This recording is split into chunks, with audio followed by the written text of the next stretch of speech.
Lambo gets to the finish straight away, we're meeting him all straight back, so you don't have to move anywhere at all. It's got a good spot to watch it.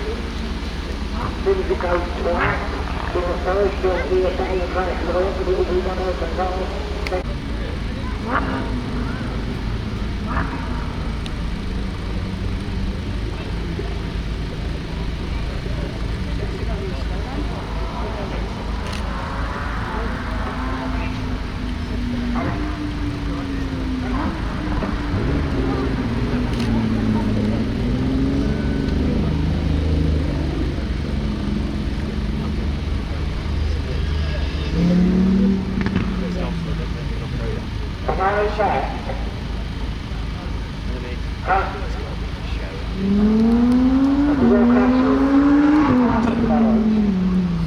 Huh?